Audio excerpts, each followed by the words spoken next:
Lince TV, política y noticias. Hay nueva crisis dentro de la izquierda del PSOE, que es un eufemismo para no decir ultraizquierda o extrema izquierda. Lamentablemente hemos llegado a aceptar, ahora los modernos lo llaman normalizar, que parte del paisaje político sea la ultraizquierda, porque se gobierna con ellos, se les mete en las instituciones y llevamos bastantes años conviviendo con ellos, de tal manera que hemos llegado a aceptar algo que es inaceptable, porque lo único que queda a la izquierda de Sumar, Podemos y demás partidos que no tienen diferencias a nivel programático, sino que es una cuestión personalista, es el totalitarismo comunista, es lo único que queda ya a su izquierda. Y sin embargo les damos el visto bueno, incluso personas de derechas han llegado a aceptar que estén en las instituciones, a pesar de lo que han traído a la política ha sido romper la convivencia pacífica, el insulto, las agresiones verbales y polarizar una sociedad que convivía hasta la llegada de Zapatero y que se terminó de romper desde que Pablo Iglesias llegó a las instituciones. Y de hecho que Pablo Iglesias esté fuera de la política es una gran noticia, algo que por cierto ha sido obra de Yolanda Díaz, y no con esto quiere decir que Yolanda sea buena, seguramente tenga ideas igual de aviesas, igual de perniciosas, pero sí que es cierto que nos ha quitado al matrimonio de Galapagar de la vista. El artículo de Luis María Ansón que ha publicado en La Razón justamente es de lo traicionera y dada a las conspiraciones y a las intrigas de corte que es Yolanda Díaz, y cómo de ser una figura poco relevante ha llegado a ser una de las políticas más poderosas de este país. Y lo que me interesa de este artículo es la división, la fractura que ha creado en la izquierda. De hecho ha llegado a involucrar al mismísimo Juan Carlos Monedero, y Pablo Iglesias está callado, pero entendemos que está encantado de este artículo. Sobre todo a raíz de que varios del entorno morado han aprovechado el artículo para compartirlo y atacar a Yolanda Díaz. De hecho, no hace falta que desde la derecha perdamos el tiempo en ir contra ellos, porque ellos solitos se destruyen muy bien solos. Y ver cómo defenestran a la única líder que les puede conseguir algunos votos después de lo quemado que está Pablo Iglesias, y ya no hablemos de Irene Montero, pues es maravilloso. Si hay alguien que es capaz de movilizar al electorado de extrema izquierda y llevarlo a las urnas es Yolanda Díaz. Y si ellos solos están empeñados en cargársela, pues miel sobre hojuelas. Vamos con el artículo en cuestión. Yolanda Iscariote por Luis María Ansón. Yolanda Díaz se ha ganado un nuevo apellido, Yolanda Iscariote, y ha protagonizado la gran traición a Pablo Iglesias, que la sacó de la nada. Sin Pablo Iglesias, Yolanda sería hoy una completa desconocida. Fue el líder podemita quien la sacó de la nada, la incorporó al gobierno, la hizo vicepresidenta y la colocó al frente de las izquierdas fragmentadas. A lo largo de mi dilatada vida profesional he asistido a muy varias traiciones políticas. Es la sangre oscura del poder, decía Chomsky, ninguna tan cínica ni desabrida como la de Yolanda. Dante la hubiera instalado en el 9º círculo al descender al infierno de su Divina Comedia. Yolanda Díaz es amable, simpática, constructiva y sin duda está llena de cualidades, pero se ha ganado a fondo su nuevo apellido, Yolanda Iscariote. Ha traicionado a uno de los hombres grandes que ha producido la política española en los últimos años. Pablo Iglesias surgió de una protesta popular callejera y en solo unos meses se alzó con más de 5 millones de votos y 71 escaños. Aquí vamos a hacer un inciso, yo no creo que Pablo Iglesias saliese de la nada, ni creo que su éxito se lo pueda achacar a él mismo. El movimiento 15M surge como un movimiento transversal de rechazo al bipartidismo en el que había personas de izquierdas y de derechas. Las reivindicaciones eran contrarias a la corrupción y al poder que tenían los políticos. No se entendía cómo se exigía al ciudadano de a pie que se apretara el cinturón mientras veíamos que los políticos robaban el dinero del erario público. Y sin embargo este movimiento rápidamente fue parasitado por un incipiente Podemos. La figura de Pablo Iglesias fue paseada por todos los medios de comunicación, desde La Sexta hasta Intereconomía. Y si no hubiese contado con ese apoyo de los poderosos, de ese apoyo mediático, no hubiese llegado a nada. No nos engañemos, Pablo Iglesias sirvió para canalizar ese descontento popular que había en el 15M en un partido político. Un partido político con una fórmula radical, sí, pero que tampoco ponía en entredicho los intereses de los poderosos. Sí, en cambio, de los autónomos y los empresarios medianos que habían creado una riqueza en base a trabajar, pero no era una amenaza para las grandes empresas del IBEX 35 o las multinacionales. De haberlo sido, no hubiese pisado un solo plató de televisión, y desde luego no hubiese tenido tanto poder, ni mucho menos hubiese sido vicepresidente. Por no mencionar los contactos internacionales que tenía el propio Pablo Iglesias en países nada democráticos como es el caso de Irán o Venezuela. Es un hombre de notable altura intelectual, esto sí que es cierto, un profesor universitario culto con el que se puede hablar de arte y literatura, un político sagaz que se distingue por el valor y la audacia. Tendrá sin duda efectos, todos los tenemos, pero el balance de Iglesias resulta abrumadoramente positivo. No estoy para nada de acuerdo. Pablo Iglesias es un vendehumos, es un embaucador, un vendedor de arena en el desierto, que ha hecho su trayectoria política en base a la amenaza, el insulto, las faltas de respeto, los agravios y sobre todo caldear a la calle. Su paso por la política deja un saldo muy negativo.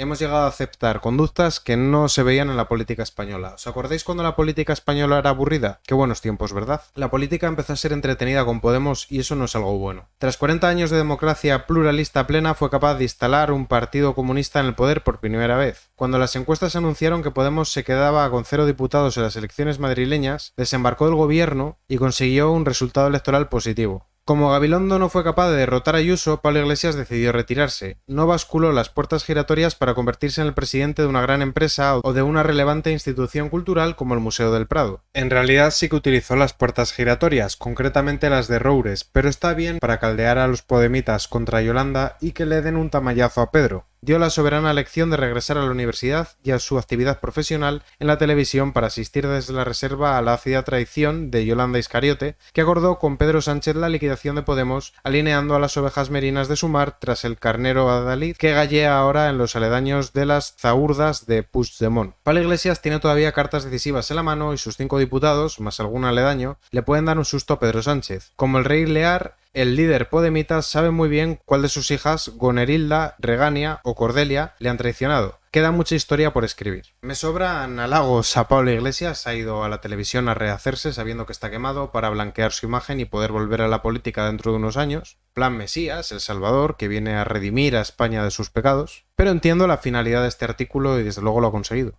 que es intentar provocar un tamallazo por parte de los 5 diputados de Podemos y que de esta forma, en caso de que Sánchez pueda convencer a Puigdemont, estos no le brinden su apoyo. Y la verdad que me parece una estrategia inteligente.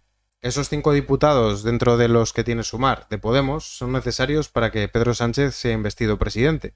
Y si consigue volverlos en contra, pues sería una maravilla. De todas formas, vamos a ver el salseo, que es lo que nos interesa también en parte, y cómo las cuentas de izquierda se han posicionado de uno u otro lado en función de este artículo, que ha sido muy compartido por activistas en redes de Podemos, aunque también criticado. Empecemos con las críticas, las de Pedro Ballín, que sabéis que es un periodista que tiene como especialidad estudiar la actividad de Podemos en las Cortes.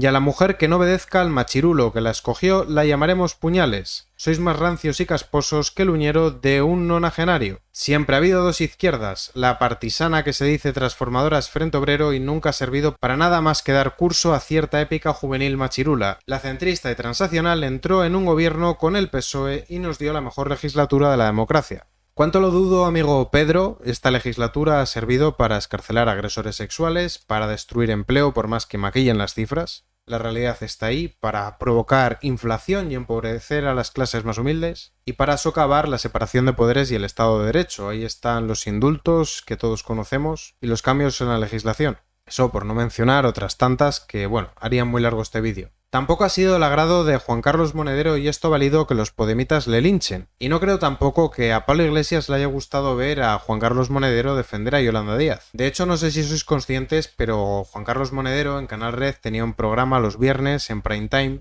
y se lo han movido a los domingos. ¿Es esto un castigo por parte de Pablo Iglesias? Pues puede ser. Juan Carlos Monedero. Le agradezco al señor Ansón sus desvelos por la izquierda, pero como periodista de derechas en un medio muy de derechas, la razón es de centro y me estoy arriesgando. Pero cuando tú estás en un extremo del puente te parece que todo está al otro extremo, y ya sabemos en qué coordenadas se mueve Juan Carlos, haría bien en defender a Feijóo de Ayuso en vez de encizañar las relaciones en la izquierda señalando buenos y malos. Urge que tanto Podemos como Sumar se aclaren y expliquen sus hojas de ruta en diálogo con sus bases, sin olvidar que forman parte de un mismo grupo parlamentario y este es el ruido que beneficiará a la derecha pero no a nosotros. Yo coincido en que esto nos beneficia, la verdad que nos da un balón de oxígeno, sobre todo si esos 5 diputados de Podemos hacen caso a Pablo Iglesias y se rebelan a Yolanda. John es probable que lo haga, pero los otros 4 no cuento con ello. Y ahora vamos a ver las respuestas que ha recibido por parte de su propia parroquia. Por favor, de un tiempo a esta parte, comenta Santiago López, parece usted más de Sumar Sumita que de Podemos. No se preocupe, sabemos distinguir lo que usted indica, pero la verdad que expresa el artículo es innegable, ¿o acaso niega usted la verdad? Por su parte, qué bonito es lo bonito, nos dice Monedero. Eras un referente importante en la izquierda. Últimamente, tu afán de unificar una izquierda que es tremendamente difícil hoy por hoy, te olvidas de que hay votantes de izquierdas con criterio propio. Por favor, no sigas por ahí, no ayudas nada así sin argumentar. Me parece increíble cómo justifican con unas supuestas diferencias programáticas que no existen cada uno las simpatías que sienten por unos y otros. Cambiará la estrategia, sí que es cierto que Pablo Iglesias es más beligerante, pero no hay diferencias a nivel ideológico entre Sumar y Podemos. Si las hay son mínimas, y las diferencias entre las mareas son por ver quién va en cabeza de lista, no otra cosa. Pero sí vemos cómo se le están revelando. Así que Monedero, puede ser que mueras como Ramsay Bolton devorado por tus propios perros. Y ahora vamos a escuchar la reflexión de Luis del Pino, siempre muy acertado y agudo en sus opiniones. Luis María Ansón defendiendo a Pablo Iglesias y haciéndole un traje a medida a Yolanda Iscariote en un artículo que todos los podemoides retuitean como si no hubiera un mañana. Se calienta la investidura, 5 diputados de Podemos hacen muecas desde su escaño. Y ojalá que estos artículos sirvan para cizañarles y enfrentarles, ojalá que una vez más, como siempre ha pasado en la historia, la izquierda caínita se devore a sí misma, y veremos si Pedro Sánchez logra conseguir esos apoyos de parte de Junts y si consigue hacer un gobierno Frankenstein, ese que criticaba Alfredo Rubalcaba, o si por el contrario volvemos a votar.